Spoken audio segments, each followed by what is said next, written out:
some cocaine. He said, I sold it, what I had, I sold that in 5 minutes.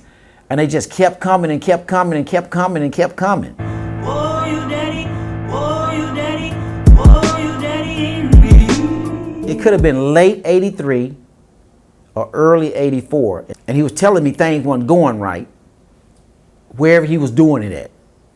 But I had the setup, he said. As far as a spot. For it's a spot where it could really go down at. And I told him I really wasn't interested, however, but he's told me, he pleaded with me to give him 24 hours. And I'm like, oh, okay, what that happened? And I had my twin brother was there at the time too. He was just totally against it. He's like, oh, no, you don't really need to fuck with him.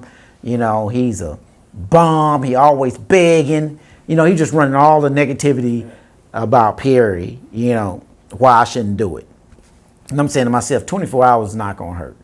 And I remember getting him the money, which was $2,500 for an ounce. For an ounce? For an ounce. Well, it actually costed more. I found, no, 28. Actually, the ounce actually costed $2,800. Oh, you had to pay $100 a gram even if you were buying an ounce? Yeah.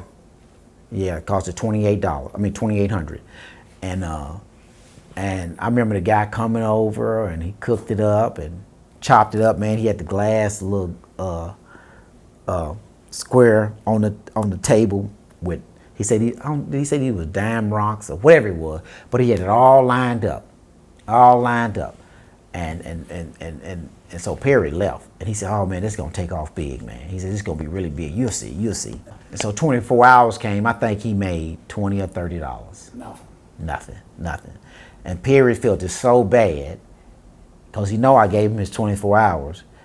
He said he promised me he would pay me the $2,500 back and I can have the cocaine, because there's nothing that he can really do with it. And I'm like, man, it ain't no big issue, man. You good, no problem. And that day, the next day, was Fly Guy turn to work. And I was gone. And Fly Guy just kept paging me. And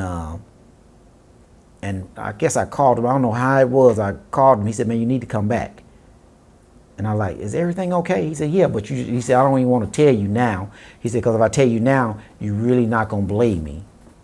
I said, man, what the fuck done happened? Yeah. He said, don't worry about it. Everything is okay. You just need to, get back to the house. And I said, fuck it. I was only about 4 or 5 blocks over. I jumped in my car real quick, man, and shot over there. Pulled up in front and looking around like, shit, I'm looking for the house that been in the, half of it been laying in the streets or something, the way I was taking it, the windows knocked out or the doors snatched down. And he opened the door up and he was kind of like laughing. And I was like, man, what? He said, you ain't gonna believe it, B. He said, man, about $30,000 worth of customers and came over here. I said, 30,000. He said, I told you weren't gonna believe it. He said, man, I was so scared, man, I was finna close and leave.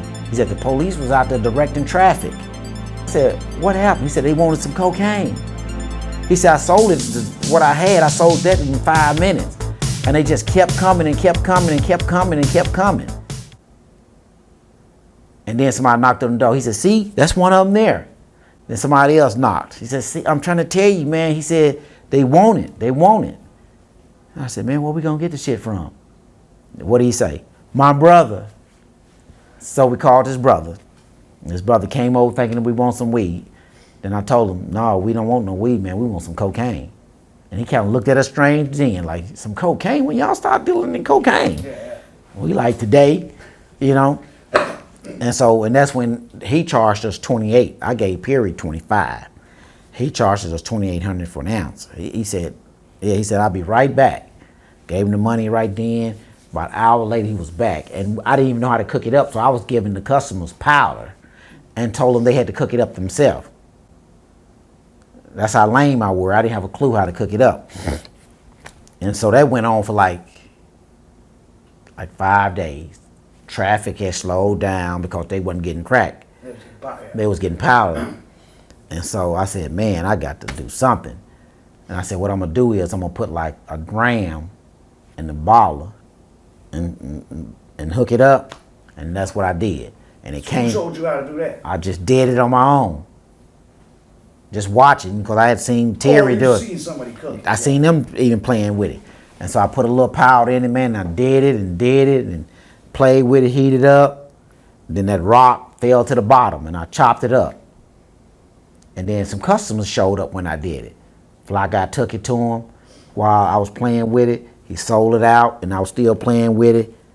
Rock dropped, and I was just doing this all fucking day and night. So you cooking it as they're coming. As they coming. And so I don't know what it was. I seen something.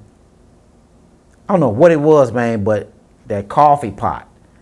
I said, damn, how all this heat can be on this coffee pot and the coffee pot don't break because I see people's making coffee with it. So I went and got a coffee pot. Pyrex. Yeah, Pyrex. So I got the coffee pot and I put an ounce in it. And I did my little thing in it and it fell to the bottom and I leaned it to the side and it filled in the crevices of it and I kind of rocked with it and played with it and a whole ounce came out. And I sit there and chopped the whole ounce up. While I was doing that, Fly Guy was at the motherfucking door just serving it. And as we doing it, man, shit just started getting out of hand. Just hallway line where Fly Guy say, man, y'all got to get out the hallway. Y'all got to get off the streets. Y'all come back in 15, 20 minutes. Scary to me, it was just jamming up outside. That's what was scary to me. My weed clientele was jamming up. The crack cocaine was jamming up. And then You had the same, you were selling everything out of the same house. out of the same house. I was selling everything out of the same house. And what happened were the cocaine customers started robbing the white customers from Grosse Pointe. So the kids who are coming for weed started getting robbed by the crack. Yes, started getting robbed by a crackhead. So we had to tell them we no longer sell marijuana. Community service. Community announcement. Have you heard? I mean, I think the street mythology, at least that I've come across, was that you guys were. I mean, obviously you were getting it from someone, but that a lot of the crack renaissance kind of started with on the east side with your crew and They was freebasing, but they didn't have any houses. Crack. I'm talking No, about I know. Yeah, they were freebasing, but no one actually had a house that they were selling out of. Because one of the weed customers, his name was Tim. He was a young guy. And whenever I couldn't find weed from other suppliers, I used to go over to his house, which he stayed on Phillip off of Jefferson. And he started showing up buying it and smoking it. And he still was selling weed. So I was like, damn, he smoke it too? So a lot of people, Twin, Run and Dunn, they was coming. They sold it and they was buying it. I was like, man, it's kind of strange. So the people who was out there getting money weren't really selling it or staying in business long enough to sell it. Oh, because they were getting turned out on it. Getting turned out on it, yes. Could you tell right from the beginning this was like a new kind of, this wasn't, Yeah. this drugs This was a wasn't new business level as of addiction. This wasn't business as usual. That's right. This wasn't business as usual. It wasn't. Because it was bringing everybody out. It was bringing peoples out that you wouldn't even imagine would smoke crack. And you was like, and these women were so beautiful. They were still healthy looking, still doing 9 to 5, pulling up in they nice cars, About when he was coming pawning their cars as yours. Yeah, that eventually came, yeah. So how long did it take before things kind of, you realized like, wow, this is, like it seemed like you were you're just a laid back guy, came up here just enjoying life, you get into selling weed, it's easy, you're not hurting nobody. Now this new thing comes and like you said, they're robbing the weed customers, then people are pawning stuff. At what point did you make the decision of, okay, I'm involved in something that's a little more destructive, but fuck it, the money is. You know what? It never appeared destructive to me because everybody was still normal looking. Maintaining. Everybody was still maintaining. We was in there and then I had hired my brother David to start working for me and I remember I went to sleep and when I woke up, he woke me up. He said, "Man, we out." And when I say we was out, I had just bought 20,000 in the house. And I said, "We out." So you out of these little houses, you could sell 20,000 in a day. Oh, we had houses, man, sell 30, 40, 50,000. So people, that wasn't just people coming and buying a dime. People are coming and That's spending right. hundreds of dollars. Some of them would spend $1,000, $1,500, $2,000. During that day, I was just speaking when I had bought about $20,000 in the house, and my brother David had woke me up and said we was out. I went in the bedroom and seen all this fucking money, and I said, "Damn, let me get this money up out of here." So I took a garbage bag and just raked all the fucking money in the garbage bag, man. And the garbage bag was half full because it wasn't put together. I took it, threw it in my truck, and I took off. I went up Newport to Kerchever. I made a left on Kerchever. And when I got to Dickinson and Kerchever, was a line of police cars. Right there. They were Heading that way. And I didn't know it. I said, damn. They kind of looked at me too. They looked at me in the car. I kind of looked at it's them. like your first raid at the weed spot. Yeah, looked at them. And the light changed and they just started barreling through there. And I said, damn. I said, let me drop this money off. I went around one of my girls' house right around the corner. I said, hold on to this for me. And she grabbed it and I jumped in my truck. And as soon as I got to Newport, looked down the street, they was all in front of the house. But there was no drugs. Nothing, no wasn't nothing in there. It wasn't anything in there then. Drugs and sold, and you just took the money. I took everything out. I said, oh shit. So when is this? This is like summer '84. Yeah, it's still in the summer '84 here. Still in the summer '84. Boogaloo. And I had a Willie buddy. Driscoll. Yeah, Willie Driscoll. I had a buddy named him. He had started smoking. He had branched off from me. He used to help me hold the weed spot down and everything. He helped me hold the cocaine spot down a little bit, but he wanted to go on his own. So I don't know what I paid him, $3,000, $4,000, $5,000, $6,000. He went on his own, but he found a spot over on Drexel, and the spot was doing pretty good. And but he had started smoking, and so he wanted me to buy the spot out for him. So since he was a friend of mine, I think I gave him like $15,000. I went What do over. you mean by buy the spot out? Like Take over give this them a right. one-time fee. And he gone. So I went over there, checked it out. It was a 2-family flat. He had the up and down stairs really.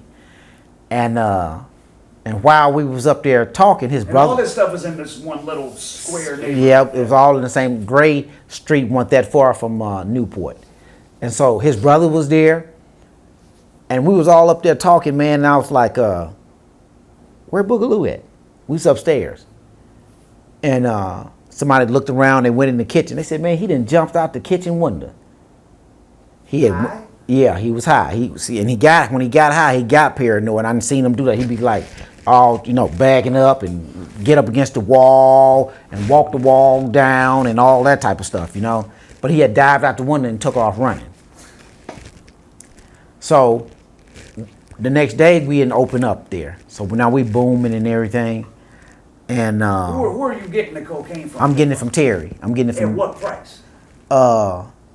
I think it was still $2,800 an ounce. So you're just buying it ounces at the time? Buying it at ounces at a time, and How, like one a day or something? Couple of days? 1 a day, 2 a day, 3 a day, something like that. But this particular day, I bought 16 of them from him. Well, like almost a half key. It was a half key, a pound, so to speak. I bought 16 ounces from him, and we in there cooking it up. So, because I was tired of just going through this whole process and everything, and when we got done, it was my responsibility to take it from there to another location, but I fell asleep. And when I fell asleep, they woke me up telling me that we was getting raided upstairs.